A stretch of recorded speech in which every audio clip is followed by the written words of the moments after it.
Assalamualaikum warahmatullahi wabarakatuh. Perkenalkan, nama saya Muhammad Alfawidin, NIM 102200037 dari kelas Legal B. Di sini akan mereview artikel yang berjudul Kekuatan Eksekusi Jaminan Letter of Undertaking pada Pembiayaan Bank. Pada artikel menjelaskan bahwa sebagai jaminan khusus untuk menjamin pembiayaan yang diberikan oleh bank selaku kreditur dengan jaminan LOU, maka berdasarkan pasal 11 34 Kitab Undang-Undang Hukum Perdata atau KHP Perdata, kedudukan bank sebagai kreditur akan lebih tidak dari kreditur lainnya. LOU sebagai jaminan perjanjian pembiayaan memiliki pandangan dengan pasal 1317 KUH Perdata. Dalam hal ini, LOU diterbitkan oleh penjamin untuk menjamin terpenuhinya pengembalian piutang kreditur.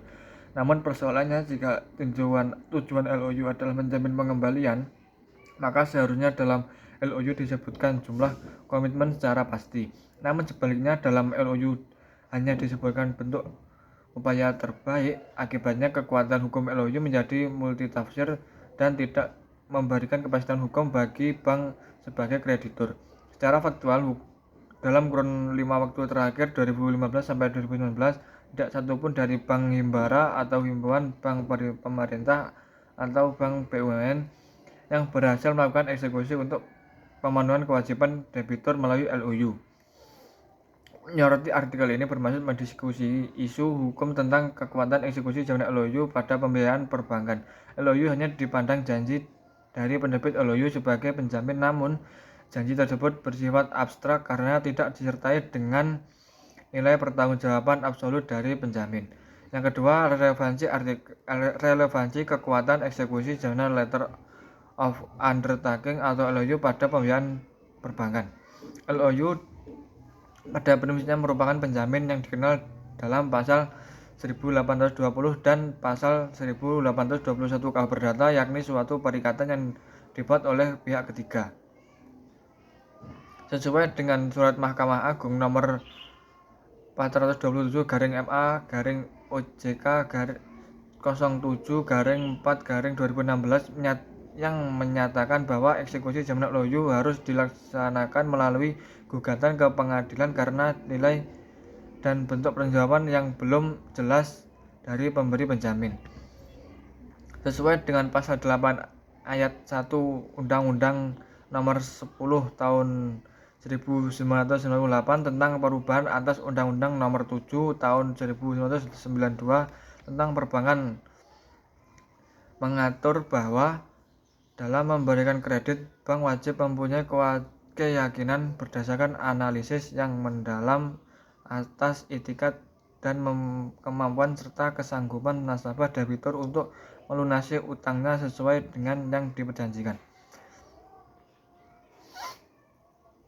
Berdasarkan review yang dilakukan baik di bagian abstrak, bahwa artikel menggunakan metode penelitian yuridis normatif dengan pengambilan data secara keputusan dengan cara berpikir deduktif dalam melakukan verifikasi data. Temuan dalam penelitian ini adalah LOU dipandang sebagai bentuk jaminan khusus. Seharusnya bank sebagai kreditur dapat melakukan eksekusi atas jaminan tersebut untuk melunasi kewajiban pembiayaan yang tidak dapat dipenuhi oleh nasabah debitur. Perbandingan artikel kekuatan eksekusi jaminan letter of undertaking pada pembiayaan perbankan membahas tentang isu hukum tentang kekuatan eksekusi jaminan LOU pada pembiayaan perbankan. Yang kedua, perbandingannya adalah dengan kekuatan hukum LOU sebagai jaminan dalam kredit sindikasi bank. Membahas tentang hukum LOU sebagaimana diatur dalam Kitab Undang-Undang Hukum Perdata dan LOU dalam kredit sindikasi bank untuk mendukung program pemerintah.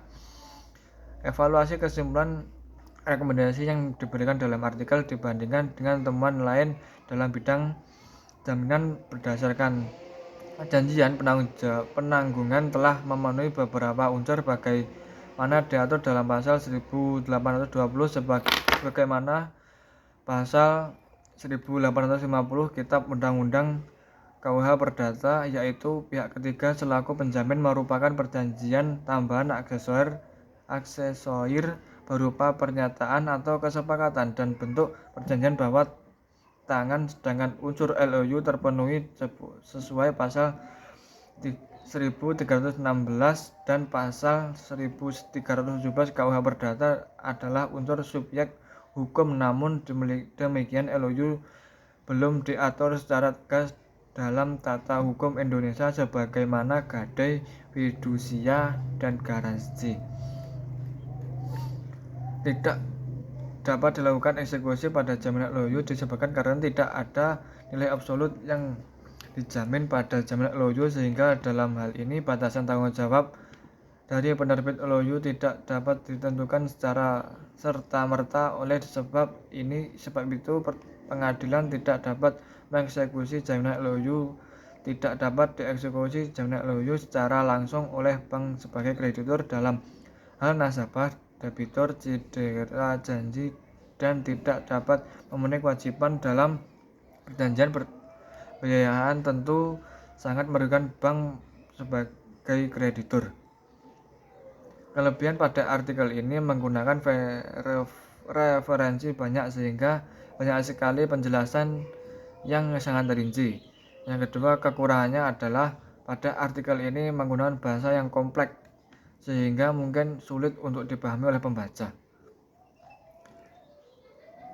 Apa rekomendasi pembahasan lanjut dari artikel tersebut? Saran peneliti dari artikel tersebut yang pertama dari saya adalah studi penelitian pertanggungjawaban absolut eksekusi jaminan LOU undertaking.